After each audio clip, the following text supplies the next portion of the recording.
ฉลาดนักชายเนาะมีเสือตาไทยป้าอันเดียนาวจึกกระงอดโดยสตรมเจอันเป็นมันยิ้มเรียนมันคงยิ้ม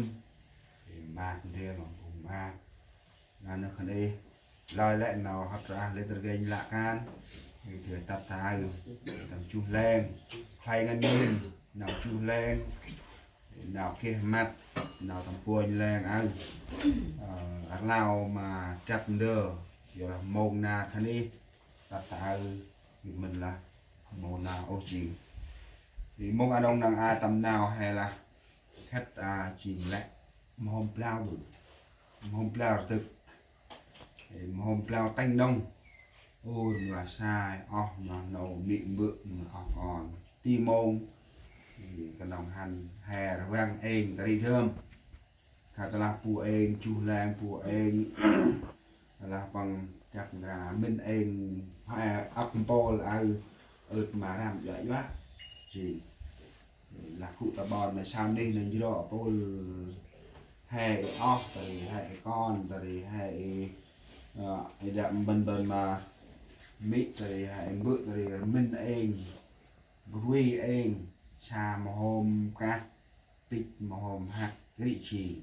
thì hãy đi coi mắm bơ nào vui cả đây là tôi đi nó bằng kia nào đây tầm hè dần là kỷ niệm ốc ngân khi mà đi rồi thì rất nhiều điều cái kỷ niệm đó chúng ta có thể ôn lại, chúng ta có thể nhớ lại, chúng ta có thể muốn nhắc nhở lại, muốn tìm lại điều đó không còn, tất cả đều đi theo họ hết. Như hai là nè, thưa quý nè, ích nhân kèm một bự ai, ích ngân kèm một ai mà cái nào cái kia nào tắt mà hay, sạc hay, đây chúng ta ta làm đâu cái đôi tôi hàng năm áp bật lật đông cái đôi hay là bằng đi chỗ năm áp cái nòng bật lật đông là bằng ô ca hai chi oai mà xăm lạc cùng ấy khát đè chi chọn nó vào nó hoàn hàn thì được về đây cái về nâu cái cái đó khát bà chi cà phê lưu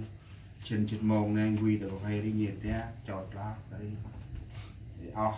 nhầm ấy nâu ấy con ấy sao anh duyên thế cái đi qua lại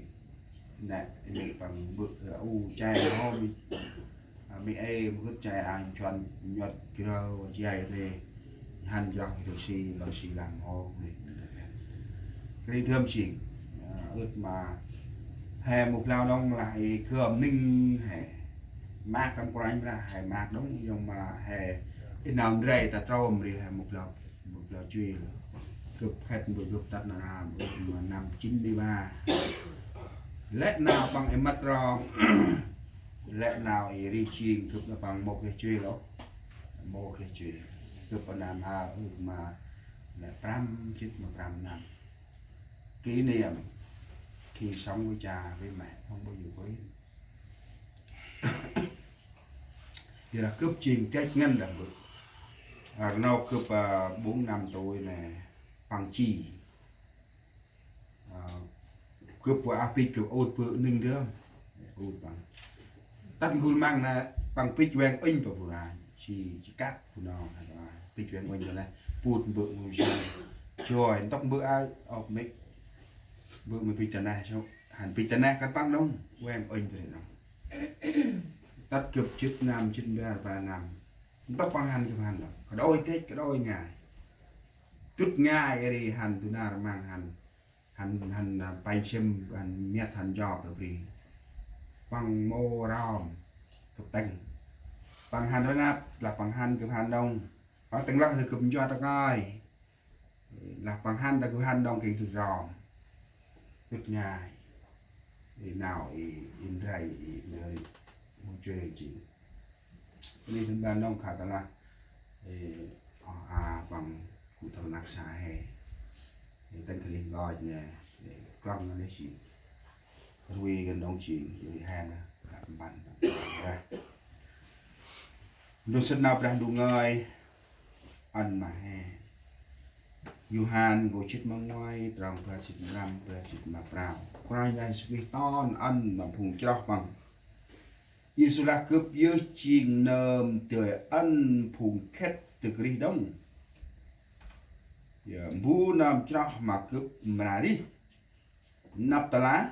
bằng khét rồi lại át bằng mà từ cái đông cái chít mà vào trong cái chít vào bằng kia nào đi ngân tà lá bằng cho mà cướp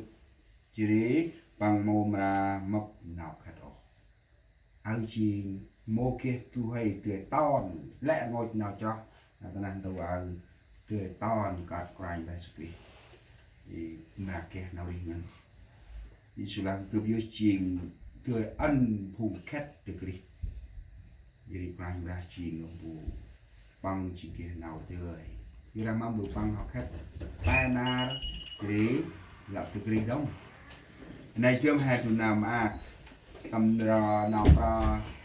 vào tham chít mà vào nữa thì tàn tộc đi quá ngân gì tàn tộc đi chỉ tộc ham là tầm mập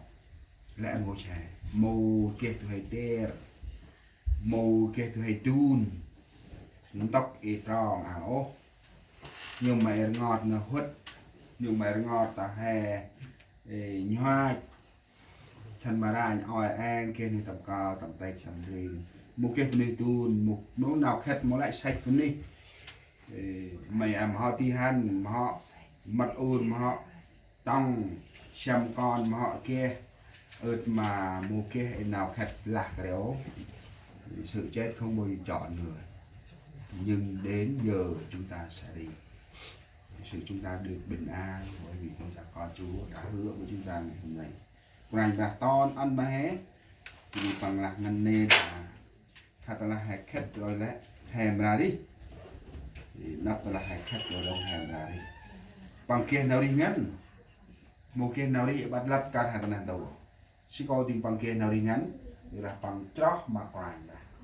thì bằng chót mà quàng ra bằng là bằng kia nào đi ngắn ta là bằng chót mà cướp thì bằng ra mập mô mập nào cả đó như đây hay sai mẹ hay kia nào phôi lên trong hè nào đi ngân nào đi no ro mô chìm nào đi bật lật cả thẻ bay hay ở trình đồng bù nên đâu nào vào là mô tắc bòn cướp trình tốc cướp của em phía đây là trọ chúng ta sẽ ghé thăm thì quê hương đời đời chúng ta là tên Thìn Gà mỗi người chúng ta chuẩn bị cho bản thân chúng ta là đức tin gấp ta mé anh kia nào ra nâng thèm là kia nào nhanh cướp một lao đóng phôi lên mặt nạc xa thì ở nồn dùm bol ở Việt Nam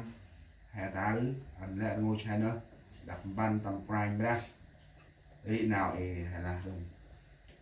khách tình lệ hạ là mà đi u hàm ép và chè hàm ép các bữa cái tay nào thằng bạn đông bữa bằng một cái nàn mù mặt đúng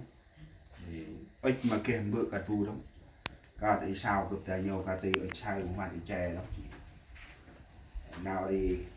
dù chúng ta càng suy nghĩ thì càng mệt mỏi ăn được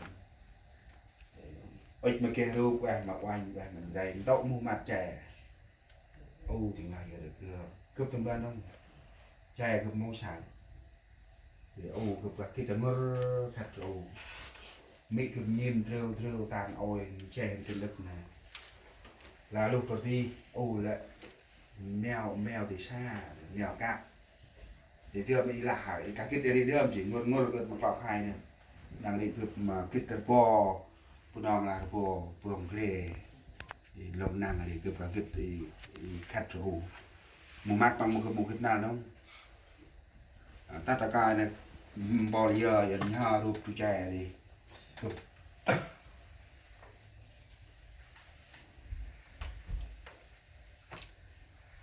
rồi mà rụp xài rụp chè